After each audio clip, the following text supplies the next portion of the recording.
ঝমকালো আয়োজনে চন্দনাইশ উপজেলার চন্দনাইশ পৌরসভার ৮ নং ওয়ার্ড দক্ষিণ গাছবাড়িয়া হরিণার পাড়া মরহুম সৈয়দ আহমদ চৌধুরীর স্মৃতি সংসদ কর্তৃক আয়োজিত প্রথমবারের মতো অলিম্পিক ফুটবল টুর্নামেন্ট ২০২৫ এর শুভ উদ্বোধন। চট্টগ্রামের চন্দনাইশ থেকে বিশেষ প্রতিনিধি নুরুল আলমের প্রতিবেদনে বিস্তারিত। ঝমকালো আয়োজনে চন্দনাইশ উপজেলার চন্দনাইশ পৌরসভার ৮ নং ওয়ার্ড দক্ষিণ গাছবাড়িয়া হরিণার পাড়া মরহুম সৈয়দ আহমদ চৌধুরীর স্মৃতি সংসদ কর্তৃক আয়োজিত প্রথমবারের মতো অলিম্পিক ফুটবল টুর্নামেন্ট ২০২৫ এর শুভ উদ্বোধন করা হয়েছে। দক্ষিণ গাছবাড়িয়া হরিণারপাড়া স্টেডিয়ামে শুক্রবার ৭ ফেব্রুয়ারি সকালে প্রধান অতিথি হিসেবে উপস্থিত থেকে চন্দনাইশ পৌরসভা এলডিপির যুগ্ম সম্পাদক ও পৌরসভা গণতান্ত্রিক যুবদলের সভাপতি মোহাম্মদ মহিউদ্দিন টুর্নামেন্টটি উদ্বোধন করেন।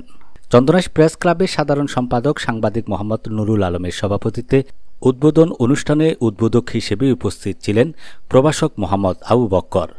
বিশেষ অতিথি ছিলেন চন্দনাইশ পৌরসভা গণতান্ত্রিক ছাত্র দলের সভাপতি নাজিম উদ্দিন, প্রবাসী ও সমাজসেবক রবিউল হাসান জুয়েল, সংগঠক জাকির হোসেন, মরহুম সৈয়দ আহমদ চৌধুরী স্মৃতি সংসদের কার্যকরী কমিটির ক্রীড়া সম্পাদক মোহাম্মদ রাকিব সহ সদস্য সচিব মোহাম্মদ জিশান, প্রচার সম্পাদক মোহাম্মদ তানজিদ, কার্যকরী সদস্য মোহাম্মদ সাজিদ, রিদওয়ান মোস্তফা, তাসিন সাফিন, রাফি, সিফাত সাইমন, আনিক, মাহিন, সাফিন, সিফাত সহ এলাকার গণ্যমান্য ব্যক্তিবর্গ উপস্থিত ছিলেন।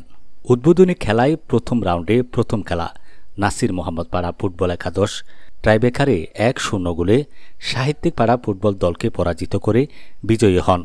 নাসির মোহাম্মদ পাড়া ফুটবল একাদশ ম্যান অব দ্য ম্যাচ বিজয়ী মোহাম্মদ হাসান।